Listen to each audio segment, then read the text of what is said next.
So today I'm going to show you what the 7 layers are for an Indy food forest. And I want to show you what a well-established garden will look like once you plant it. Now remember, a 7-layer food forest is not some huge forest.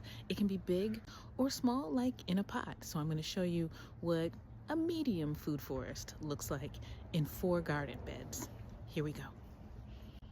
Now, because it's winter, a lot of this stuff is overgrown and actually kind of growing wild right now. But that is what you want for your garden, is that year-round it grows and you don't have to replant. Unless there are things that you want to plant in your garden, you can have your 7-layer food forest going season after season, year after year, and it'll never stop producing. So check this out.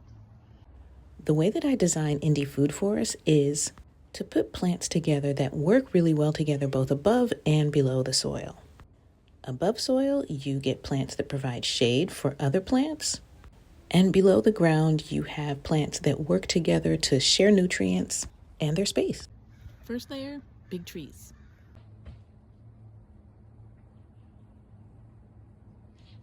This bamboo provides shelter for birds and squirrels, which will help contribute to the garden. Layer 2, fruit trees.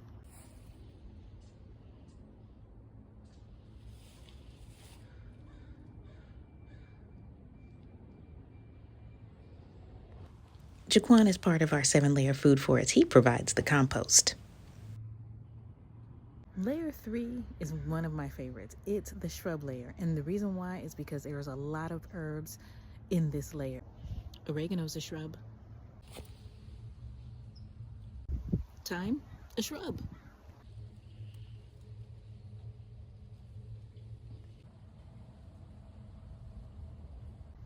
Basil, you guessed it, it's a shrub.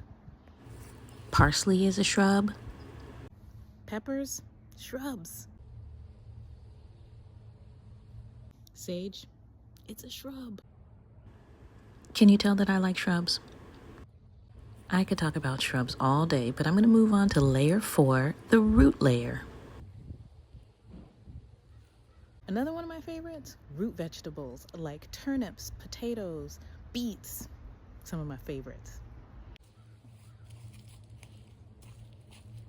1 potato, 2 potato, 3 potato, 4. Oop, and 1 more, 5 potatoes. Potato harvest season is so much fun. Layer 5, bulbs. Bulbs like onions and garlic and shallots and leeks. All of those are bulbs. Next layer, ground cover like lettuce, kale, and Swiss chard.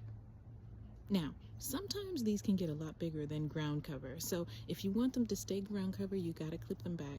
But either way, you got food in your garden that you can use. And the 7th layer, vines. Now it's really hard to see, but those are blackberry vines, and I put them away from everything else just because they have a lot of thorns. I'll show you some pictures of those thorns.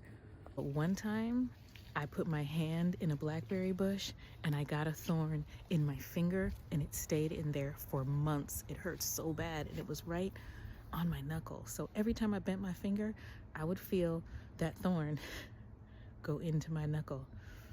And after a little while, it stopped, but woof, was it something for months. So keep your thorny bushes away from the rest of your plants if you can, and to keep everybody safe from those thorns. Now to recap. The first layer of your Indy food forest, big trees, where animals like birds and squirrels are going to hang out and stay away from the rest of your food. That's one of the main things, is that you want to provide a space for the animals to go so that they are not all up in your garden. Layer 2, fruit trees. Layer 3, shrubs. Layer 4, root vegetables. Layer 5, ground cover. Layer 6, bulbs.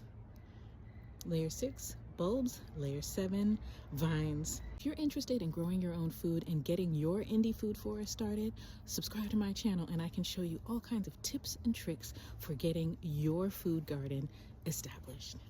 You can also find me on Instagram at It's Food Indy, on TikTok at Food Indy, and listen in to me at the Food Indie Podcast. Subscribe today.